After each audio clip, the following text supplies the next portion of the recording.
সন্তীয় ভাইরা ভাই বোনেরা, আপনাদের সালাম ও শুভেচ্ছা। আমি গোলাম চৌধুরী ময়না, তো আপনারা জানেন আমি গত আপনাদের যে অনুষ্ঠানে ইসলাম এখানে এসে আপনাদের বলেছিলাম যে আপনারা কাগজপত্রগুলো যেখানে আছে সব কমপ্লিট করে দেবেন, ওনার দিয়ে আপনারা পাস করে দেবো ইনশাল্লাহ। উনি আইসেন, আপনার তার সাথে কথা বলবেন, শুনবেন।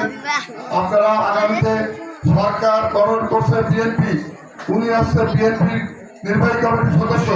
উনার হাত অনেক লম্বা, আগেও বলছিলাম যে উনার হাত কিন্তু অনেক লম্বা। উনি 130-32 কোটি টাকার কাজ এবং তো আশা উপজেলা উনি নিয়েছেন।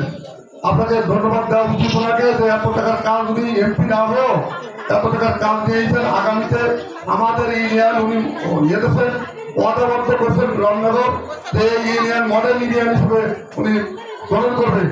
আপনারা সবাই সহযোগিতা করবেন। আগামী নির্বাচনে বিএনপি যে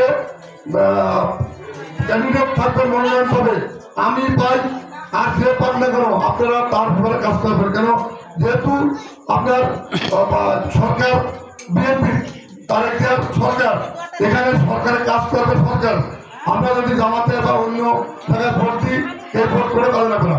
সরকারের উন্নয়নের কাজ করতে গেলে সরকারেরই দেওয়া লাগে সবসময় মানুষ। আর গতবার আমরা দেখছি যে বিএনপিতে যখন সরকার ছিল, আওয়ামী লীগের চেয়ারম্যান হিসেবে বিএনপি কাজ করার জন্য বিএনপি যোগ দিচ্ছে।